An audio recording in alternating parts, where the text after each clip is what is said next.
Good evening and welcome to Nothing But the Truth. I'm your host, Trudy Stern. Tonight, we're looking at a moment that could reshape not just the Middle East, but the global balance of power. The war with Iran is not just another chapter in this long conflict, it raises fundamental questions about what comes next. Is this the kind of moment that leads to regime change, or is that unrealistic? And if it doesn't happen, can there truly be victory without it? Because at its core, this is not just a military confrontation, it is a confrontation with a regime whose ideology, ambitions, and reach extend far beyond its borders. Are we going to see the emergence of a very different kind of bloc, one that can include countries like Saudi Arabia, Turkey, Egypt, Qatar, even Pakistan? A coalition that would have enormous resources, population, and in some cases, nuclear capability. What would that mean for Israel, for the United States, for the future of the regime, of the region? Hmm. And then there is the conversation here at home.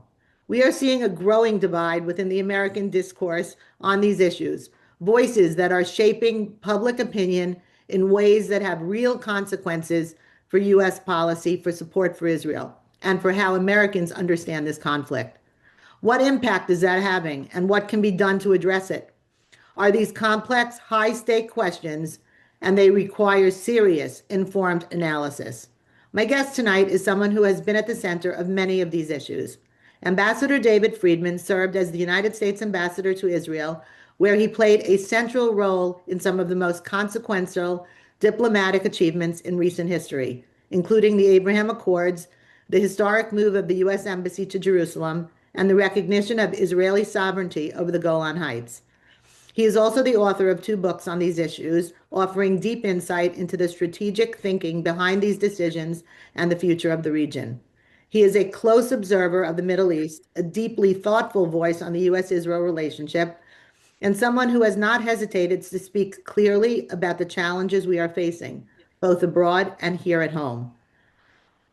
He is also one of my very dear old friends, and I am so honored to have Ambassador Friedman, David, to have you back on Nothing But the Truth with Trudy to break down all of these complex issues. Oh, that's a great introduction. Thank you, Trudy. We're not going to tell them how long we know each other, right? That might be a secret we should probably keep. But it's been a long time, a long time. So you're in Israel right now, and Hmm. are you running into the Mamad very frequently? Yeah, I mean, what I think for the benefit of your audience, people should understand that the sort of the range of experiences people have. So, if you're lucky enough to live in a home, a private home with a mamad, which is typically a bedroom, so you can set it up to be a bedroom. You can go to sleep there at night and basically just sleep through the night because if you're a good sound sleeper, you don't hear the sirens and you just go through it. So you can, on the one hand, if you're just a couple whose kids are already out of the house and grown up, you can have that experience. But then on the other side, which is the vast majority of Israelis, people with younger children or people who don't have a security room, down the hall from them, it's a trauma. I mean, every single night, that this happens, they have to wake up in the middle of the night. They got to get their kids out of bed. They got to run across the street down the road until they can find a shelter. They got to sit in the shelter with another 50, 100 people until the siren stop and the all clear sign goes off, and then go back and then try to get back to sleep at 3 o'clock in the morning.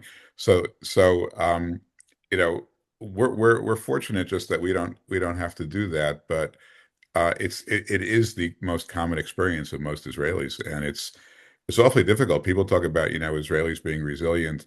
They're resilient, but no matter how resilient you are, everybody wants to sleep through the night. Nobody wants to wake up their kids. Nobody wants to go running down the street in the middle of the night, and nobody wants to, especially before Passover, have their kids not able to go to school. So I would say, resilience aside, it's a very difficult experience for most Israelis.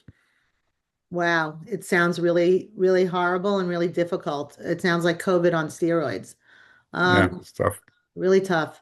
So, what got us to this moment? What got us to this moment is probably something something that we've all wanted and hoped for, which is confrontation with Iran directly. Um, in terms of where you see this going and whether or not you see regime change, whether or not you see that President Trump following through on this. Walk us through what your thoughts are this moment. Well, the first thing I think, just kind of as a fundamental point, there's this debate about whether or not America there was some imminent risk to America that required it to go to war, and that to me is so far beyond debate that I think those that are really anti-war people, I mean, they're really, I think, intentionally misleading people. Look, it's very at any point over the last number of years, all Iran had to do was to say we're not going to enrich uranium to weapons grade level, and none of this would have happened. I mean, it's as easy as that. There aren't that many countries in the world that are out there, enriching uranium to military grade. You can count them on two hands, and most of those countries are countries that we're not particularly nervous about having a nuclear weapon. I guess we're nervous about Russia. We're nervous about Pakistan, but basically, the countries in the world that have nuclear arms are subject to various agreements, and they're not our enemies.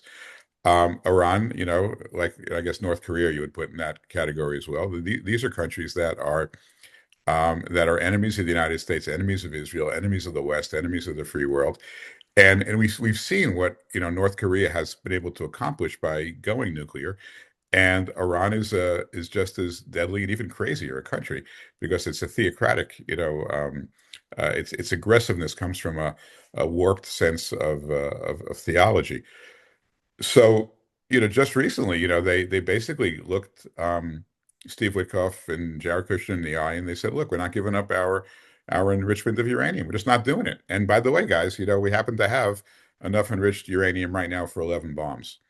And they took that back to the president, and the president, like, who really wanted to make a deal, he said, "Okay, listen, we can't have this." And to his enormous credit, because the typical politician, in this day and age, just wants to, get to the next election with as little, controversy as possible. And Trump said, "Look, I'm just not going to leave this to my successor. I'm not going to leave this, to the next generation. I'm not going to look my kids in the eye, my grandkids in the eye, and say, look, I'm leaving you with a nuclearized Iran." He said, "I'm not going to do it." And so I think, again, to their enormous credit, that the threat was there. The efforts have been historic in terms of what they've done. And if the question is, where is this going to head? By the time this airs, which, you could air this in a half an hour, and it could be stale. That's how fast the news cycle is moving. But um, I think there's some easy takeaways, which is, number one, Iran is going to end up, no matter how this ends, is going to end up a shell of its former self. It's going to end up massively, massively weakened. I mean, it doesn't have, as the president has said, as Prime Minister Netanyahu has said, they don't have an air force anymore. They don't have a navy anymore.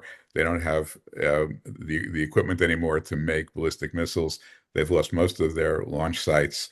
They've lost most of their research facilities. I mean, they are just not they are set back, not years, maybe a decade, maybe longer. So that's good. I mean, just taking that at face value, that's good.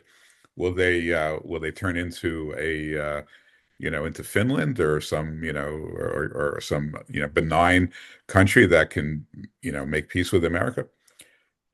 And you don't know. And, like, one thing, if you don't, I don't want to ramble, but if those who say, well, they couldn't achieve regime change.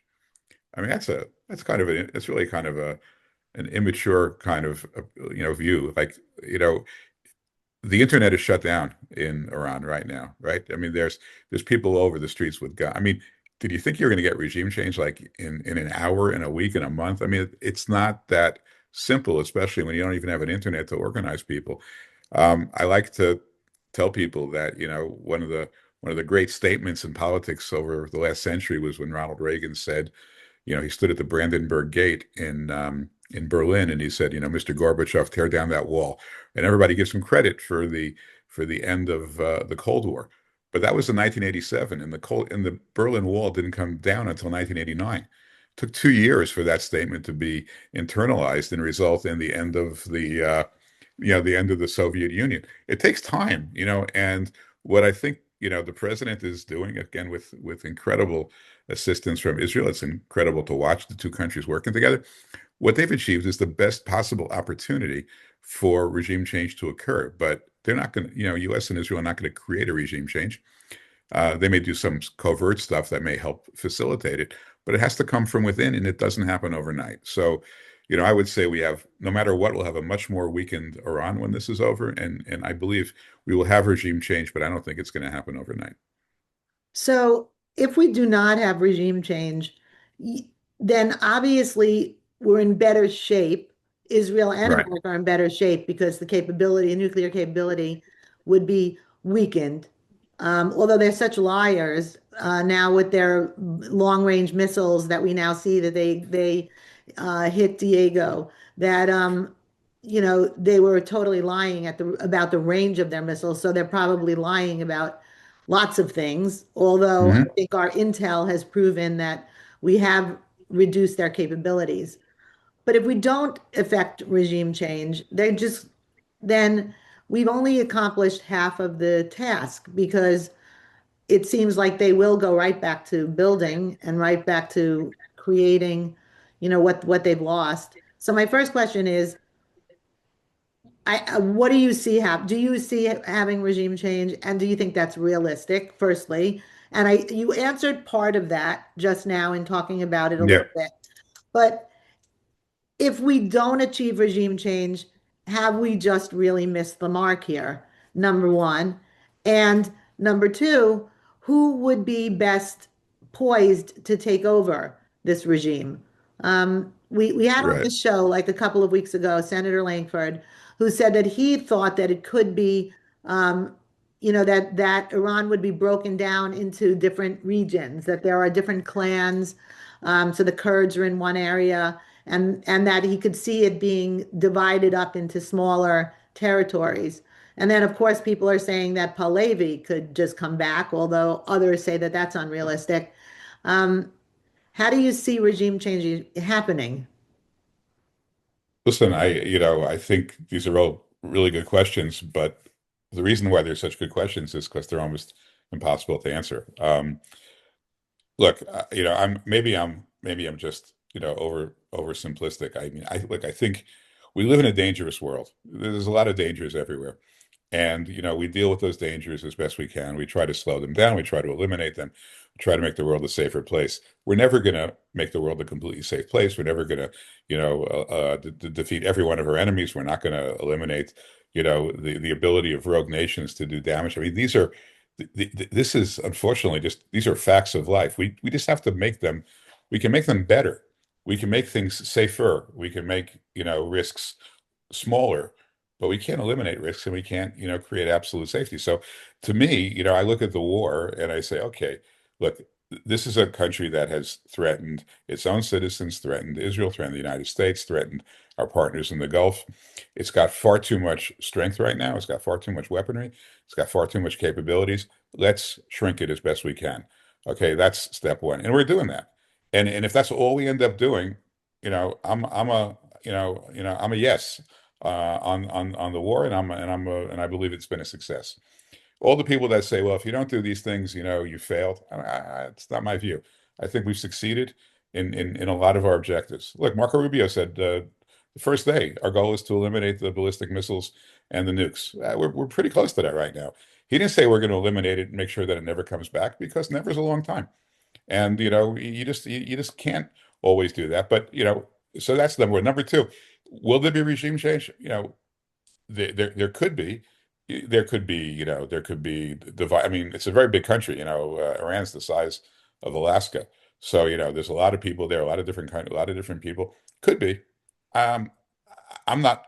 I don't think we're going to stick around to find out. I don't think we're going to be on the ground there trying to herd the cats into various groupings. I think we're just gonna, I think we're gonna have to leave it to them, and maybe it'll be worse for a while. Maybe it'll be, a civil war. Maybe it'll be fighting. It's just hard to say. But if I were betting, I would bet that all those rebels that are out there that were there, a couple of months ago, I bet they'll be back in the streets. I think there's a good chance that there'll be defections from the IRGC, as you know, because the military people are they're not really ideologues. They just want to bet on the winner. So if people think that the regime is faltering and they want to move, so you may have a fair amount of military power shifting sides if somebody can galvanize a large group.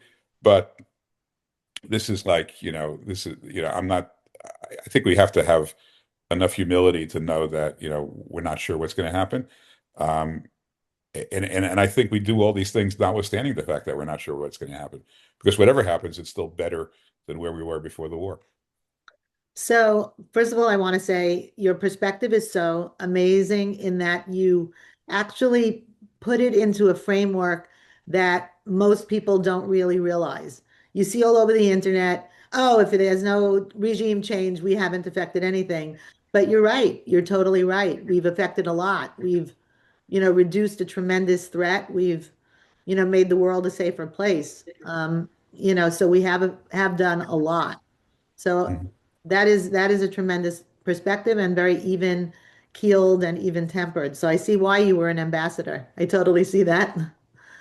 Yeah, I learned it on the fly. I wasn't like that beforehand, but you pick it up. So who is this government, the Trump administration and Bibi, who are they negotiating with on the other side? Uh, Uh, Team one has been killed, team two has been killed. Like, who are they negotiating with right now about the Straits of Hormuz? I don't know. I don't know. I think the president said if I give you their name, they're going to be killed. So these are delicate negotiations. They have to be done through mediators. I'm hearing the Pakistanis are leading the charge, which is interesting because I haven't seen them do that yet in the past. The Omanis are, they've got a history here. The Turks seem to be, they got a lot to lose here, so they're probably interested in it. The last thing that they want is for a Kurdish state to emerge here, so they got their skin in the game.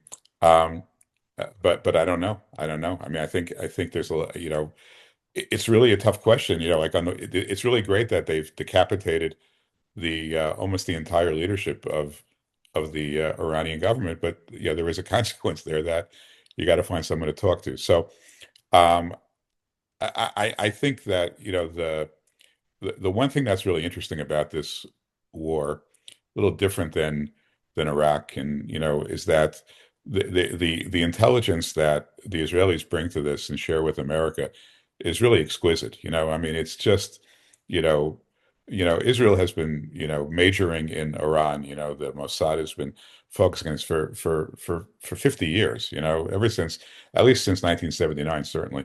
So, you know there's a lot about Iran that Israel knows and that now that America knows that we don't know. I used to know some of this stuff. I mean, when in my old days, I would be they let me in the room, at the Mossad, and I learned a lot of things. And I can't talk about them now, and they're probably stale anyway. But there's a lot there.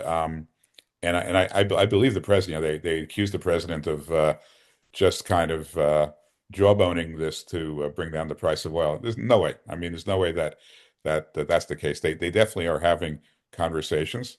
I think Israel is being read into those conversations. I don't know where it's going to go. I mean, if they can find a core, body that can actually drive an outcome, um, that would be great. I mean, look, if there's somebody there who's able to give them whatever. I think they've got about 400 to 500 kilograms of 60% enriched uranium. If they can get that out and put it in safe hands, and then get some assurances about no more nuclear enrichment and no more ballistic missiles, and that to me is a massive, massive win. I mean, I know those are kind of the three core asks of the United States, and then of course we're hearing all this noise about what Iran wants in return, which they're never going to get. So I wish I knew more, but if I knew more, I probably couldn't tell you anyway. So this is as far as we'll go. So you work very closely on the Abraham Accords. Do you Yeah. see that expanding now? Now, Iran has actually attacked a lot of these countries. Can you explain that piece of it and also whether or not you feel that there will be an expansion of the Abraham Accords? So look, I mean, a lot of us look at the look at Iran attacking their, their Gulf neighbors as stupid. Why would they pick that fight? But they've been, I think, in the minds of the extreme Iranians, I mean, all these Gulf countries are very much threatening to them. So I'm not surprised. I think that they viewed those as the softest targets, in the region, and felt that by shooting at them, they would, they would, bring up the price of oil. They create turmoil in the world. They make everybody crazy. So, and I think the Emiratis got the brunt of it. And they're, if you look at the geography, it makes sense. They're only like 20 miles. They're literally 20 miles across the Strait of Hormuz from Iran. So they did it for their reasons. I think there are going to be a lot of ancillary benefits, to the kind of Abraham Accord world. Look, two things are happening here. Number one, um, the alliance between Israel and some of these Gulf countries is growing stronger because, there's nothing like a common enemy at war to create a strengthened alliance. The second thing, though, which is even more important, is these countries are just in awe of Israel right now. I mean, they're absolutely in awe. They look at what Israel is doing. They look at the coordination between the Israeli Air Force and the U.S. Air Force. They look at the Israeli level of intelligence. They look at Israel's ability to fly, 900 miles, refueling in the air a couple of times, dropping, precision, absolutely super duper precision, ordinances and weapons, and killing, finding the window in a large apartment house where they're, where the an Ayatollah happens to be sitting, and taking him out. So the respect, I mean, Israel on the one hand is losing a lot of, popular support from people that don't like it, a lot of Americans, a lot of kids, a lot of people who are uninformed. Um, Nobody in the Gulf cares about any of that. What they care about is, they're watching Israel and saying, wow, we need to be on their side. I mean, this is an alliance that is necessary both in terms of their intel, their high tech, their strength. Look, Israel's the only country that fights wars. I mean, until the United States joined them, I mean, Israel was the only country that sent an F-35 into battle. I mean, all these other countries have F-35s. I mean, America has got the most of them. America's pilots are incredible, but they're not fighting wars. So there's nothing like fighting a war, to kind of battle train, the pilots. And so the Israeli pilots, I mean, even, you've heard Admiral Cooper say it. You've heard Pete Hegseth say it. Israel and America are the two best air forces in the world, and they're not even saying which one is the best of the two. I mean, they're so, with all the adversity that Israel is facing in the Gulf, in that part of the world where everybody values, strength and competency and intel above everything else. Israel is impressing the hell out of everybody. And so I think, that's the main reason why I think the Abraham Accords, when this is over, it'll be in the interests of all these Gulf countries. I mean, especially obviously, I mean, the Emirates and Bahrain and Morocco are there already, but I think you'll see Saudi. I think you may even see, Kuwait. You may even see Oman. And like, I think even the Qataris are saying, wow, we may have bet on the wrong horse here. I mean, this country is just incredible. So, um, if we can get out of this, if we can nail down the pieces we need to nail down in Iran and get out of this, in that way, I think Israel's future, has never been brighter. That's incredible. And it seems like that's maybe a silver lining to this whole Iran crisis and war, that Hmm. other Gulf countries are respecting Israel and wanting to be on her team. Yeah. Sorry. Um, this new group, this new friendship between Turkey, Qatar, Saudi Arabia, Pakistan, and Egypt. They have limitless people, limitless money, and nuclear. Do you see that as a tremendously difficult alliance that Israel might have to face? Yeah. Look, I mean, I don't know that the alliance, I mean, Pakistan is kind of jumping into this thing to try to be a mediator. I don't know how closely they're aligned, for example, with Turkey or with the Qataris. And remember, Pakistan's focus it is almost always, on India, which is also a nuclear power. They fight over the same landmass now for, as long as Israel has been fighting with the Palestinians. They have their fight on over Kashmir. And so, you know, look, this is a dynamic world. I mean, you look at all these things, and I don't minimize any of them, but it's so dynamic and so fluid, and the alliances change. I think Netanyahu really kind of has it right, which is, look, I can't make friends with everybody. I'm not going to be liked by everybody. But at least in the Middle East, the alliances and the agreements and the treaties and the it's all based upon, it's not based upon values, it's based upon strength. Israel doesn't have the same values as Saudi Arabia, right? Totally different, view of human rights, governance, just different. But in the Middle East, that has nothing to do with the ability to forge an alliance because, they've got huge security problems and they are, and what will drive Israel's future is just being strong and smart and with incredible courage and bravery and with a commitment that they have no place else to go and they're not going anywhere. And that's a formula for success, as long as you stay incredibly vigilant. And of course, the big question mark is where will the United States be, in 3 years and in 10 years and 20 years. Right now, this is a halcyon period for U.S.-Israel relations. We've never had anybody come close to Donald Trump as a leader of the free world, and in terms of the Middle East and Israel in particular. But unless something very odd happens, he's only got 3 years left, and that's a concern. That should be a concern for all of us where U.S. politics are heading. So you are really particularly poised to speak about the next thought that I have, and I'd love for you to comment on this. There are so many who say that America got involved in this because of Israel, and that's just blatantly not true. This is an American security issue. Can you just speak about that? Because I think it's important for the listeners to really understand the point well enough to be able to represent that at home to others that confront them about this.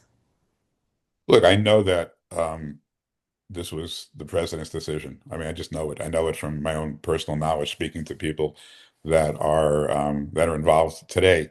I also know that in the 4 years that I was the ambassador to Israel, there were many times that Israel asked things of the United States, President Trump in particular, obviously, and was turned down. Were turned down. I mean, look, um, Israel has a long list of things that they care about.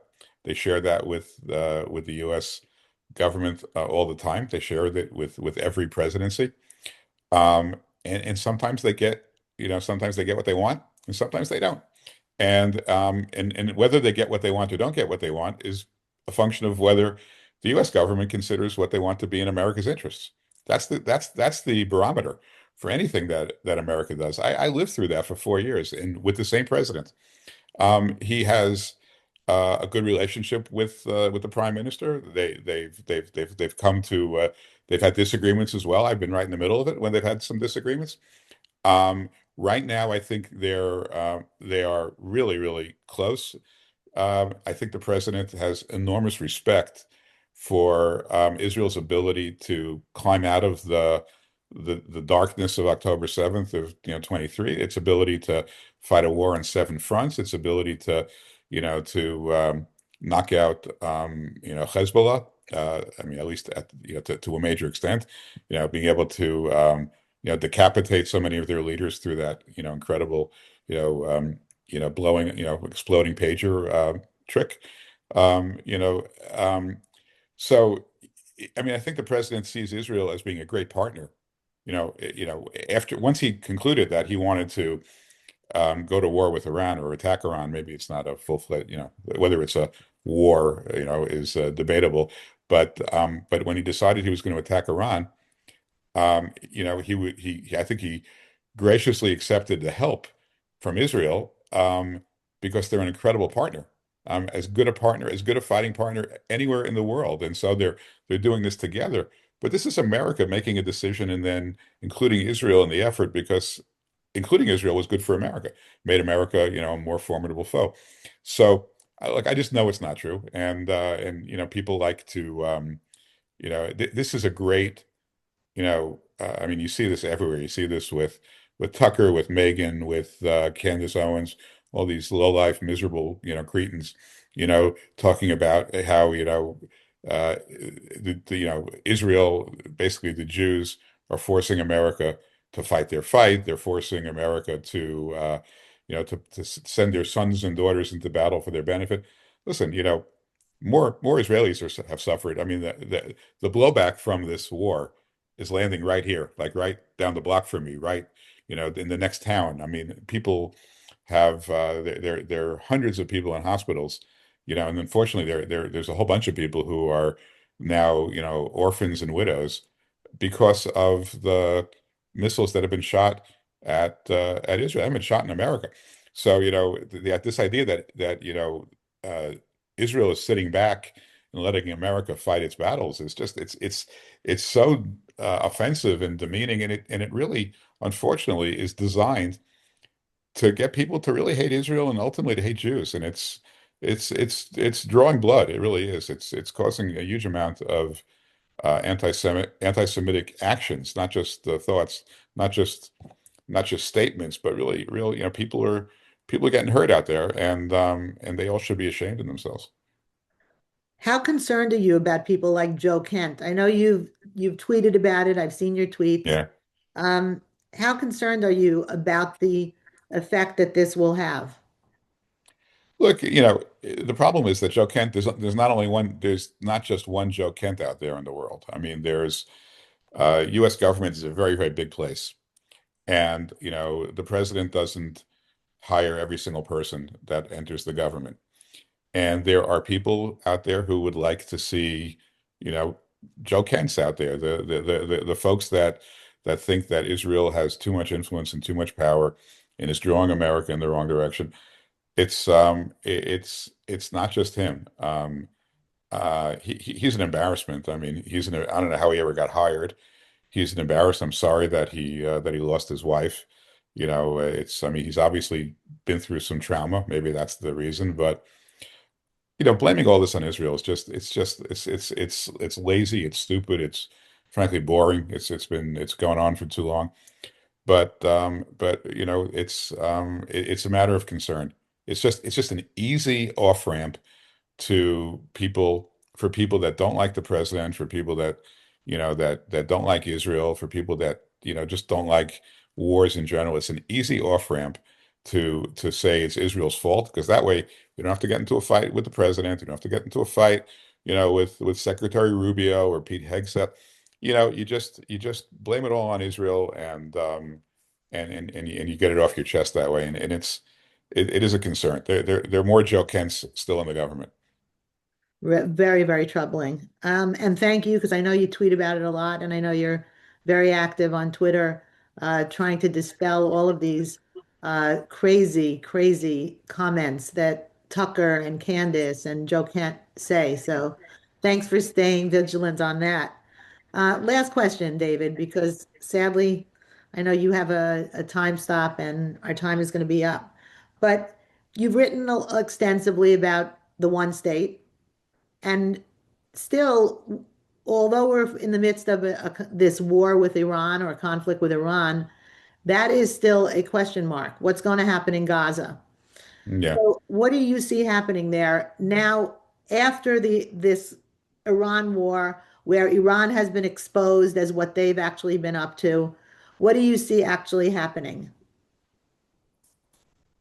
So look, there's two different areas to talk about. One is Gaza, one is Judea and Samaria. Gaza is the real question is going to be, will Hamas disarm? If Hamas disarms, and which I think is, I mean, I put a very low probability on that, but I But don't they rely on Iran to get their arms? Like if Iran is really degraded and doesn't have you know, the money or the arms to give them, so what are they? What kind of a power are they? yeah, listen, they can, there you can, they can smuggle weapons in along the coast. They smuggle weapons in through Egypt. There's again, I don't, I'm not fluent right now in their smuggling capabilities. I'm not part of that team, but I think they still got weapons. And well, so the question is, what's going to be with Hamas? If Hamas is really going to be, gone, which again I think is really wishful thinking, then the peace team there will work on developing the seashore and making it less threatening and creating buffer zones for Israel. And I know the guy who's running the Board of Peace, the Nikolai Mladenov, is a guy I used to work with a lot when I was ambassador. He's a good guy. I think he's a very talented diplomat. Can he pull it all off? I don't know. I mean, it's a work in process, and I don't want to be negative about it because the people who are working on it are working really hard. They're all my friends and they mean well. So let's hope for the best, but be prepared for less than the best. As far as like I think as far as Judea and Samaria, I think it's just going to become self-evident that, there's not going to be a two-state solution, that that area is never going to be part of a Palestinian state. The Palestinians themselves have no confidence in their own leadership, so they're not even pushing for a state, but they're mad, and they're mad because they're living in an area where, because of all the conflict, they're not getting kind of the municipal services they like. They're not able to travel the way they like. And from the Israeli perspective, they have to come and go as an army, but they don't have like a regular police force there. So to me, like, the way to make that area safer for everybody is to normalize it, to make it part of Israel, to get some help from the Saudis and the Emiratis to actually rebuild it in a way where people have more opportunity, while at the same time um, get more of an Israeli police force there. The problem is that they talk about these there's this, like, this term of settlers, as if it's some pejorative term of people who are aggressive. And there's 600,000 Jews living in Judea and Samaria. There's a few hundred maybe that are violent. So but the bottom line is that there's a lot of people there living in outposts or living in small towns where there's no police. I mean, they're kind of out on their own. I mean, they have to protect themselves. Nobody should have to live like that. I mean, if Israel can take over this territory, provide a police force that's actually fair to everybody, Palestinians and Israelis, act as the sovereign over this entire area, find a way to up, to get people's lives, more attractive. Again, if people want to kill them first. I mean, no, I'm not suggesting that it's easy or that there aren't lots and lots of terrorists there that need to be dealt with. But I think Israel's in a better position to weed out that problem and offer something by way of positive incentives if they have sovereignty over all of Judea and Samaria. I don't think there's ever going to be a better solution, and I don't think there's ever going to be a better time to do it than in the Trump administration once these conflicts end. So let's stay tuned on that. Probably the last couple of years of the Trump administration. All right, we'll have to have you back to discuss that when that happens. Sure. Um, so you've been listening to Nothing But the Truth with Trudy, and my very special guest tonight was Ambassador David Friedman. So, David, thank you so much. This has been an incredibly important conversation at a moment when the stakes could not be higher, not just for Israel, not just for the region, but for the United States and the broader Western world. What we're witnessing right now is not just a series of events, it's a turning point. And as we've discussed, the decisions that are made in the coming days and weeks will have long-term consequences for stability, security, and the future of the region. We're grateful to you, David, for your clarity, your insight, and for the role that you have played and continue to play in shaping some of the most consequential developments in U.S.-Israel relations. David, please stay safe for you and your whole family. And again, thank you so much for joining us. Thank you, Trudy, and give my best to the family and look forward to seeing you in Israel, hopefully soon. Hopefully soon. To our listeners, thank you for joining us. This has been Nothing But the Truth with Trudy Stern. You can catch us every Thursday at 9:30 p.m. on the radio. And if you missed any part of this show or want to listen to any of our past episodes, you can find Nothing But the Truth wherever you get your podcasts. Until next time, stay strong, stay informed, and keep seeking nothing but the truth.